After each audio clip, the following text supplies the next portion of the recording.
Good morning. তো সামনে scholarship নিয়ে ডিটেলসে জেনে নেবো। তো ভিডিওটা লেট হয়েছে, লেট না করে ভিডিও শুরু করা যাক। তো ঠিক আছে। তো সামনে স্কলারশিপ ফর্মেট কপি ফর্মটা সাবমিট করার পরে সেটা যে স্কুলে school college and university others university সহ প্রত্যেকটা অফিসেই কিন্তু জমা করতে হবে, যে যারা যারা করবে আর কি। তো অনেক হয়তো স্কুল কলেজ হয়তো বলে যে চায় যে এইগুলো দিতে হবে, যে ফোনের কপিটা, তো না হলে টাকা হওয়ার চান্সেসও থাকে। যাই হোক দিতে হবে এবং তোমাদের কিন্তু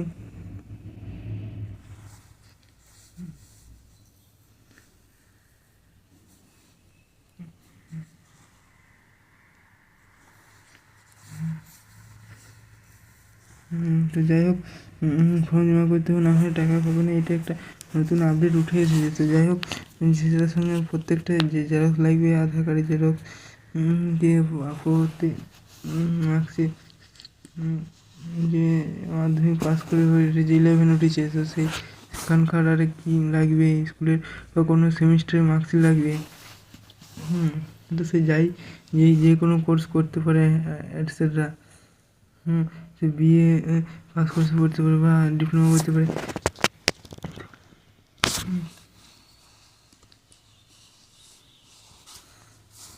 তো যাই হোক সেটা যে কী করে আধার কার্ড জেরক্স লাগে, সে মাধ্যমিক দেওয়ার পর 2024 সালে মাধ্যমিক দিয়েছে, তারপর করছে, মানে এটাও তো হতে পারে। তো ঠিক আছে, পরবর্তী ভিডিও টপিক কোনো বিষয়ে অবশ্যই দেখা হচ্ছে। তো মাধ্যমিক দেওয়া হয় 12,000 টাকা। তো যাই হোক পরবর্তী কী ভিডিও আসবে সেটা আমি বলতে পারবো না। যে সামনে স্কলারশিপ তোমাদের এইগুলো তোমাদের যে কলেজে কোথায় আর কি দেখবে, স্কলারশিপ ডিপার্টমেন্টে যে যারা থাকবে ওনাদের দিতে হবে। স্যার অনেকে বলেন এটা ভেরিফাই করে দেবেন একটু, আর এইটুকু সার্টিফিকেট যেটা ইউনিভার্সিটির ক্ষেত্রে সেটা লাগছে। তো এই বিষয়ে ডেডিকেটেড ভিডিও যদি চাও তোমরা, যে এইটুকু সার্টিফিকেট নিয়ে সম্বন্ধে নিয়ে তো আমি তোমাদের জন্য নিয়ে আনতে পারি যদি ফাঁকা টাইম পাওয়া যায়। এখন ফাঁকা টাইম পাওয়া যাচ্ছে না। ঠিক আছে, পরবর্তী ভিডিও কোনো বিষয় নিয়ে কথা হচ্ছে।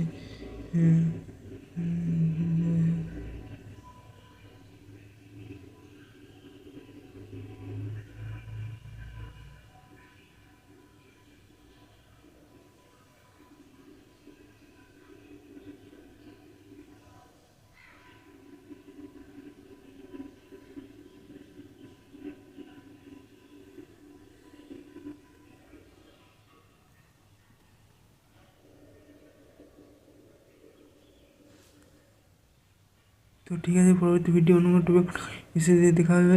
সেটা যা বিষয় হোক, আমাদের চ্যানেলে টেলিগ্রাম ইউটিউব চ্যানেলটি সাবস্ক্রাইব করে দাও, সাবস্ক্রাইব করে দাও। ঠিক আছে।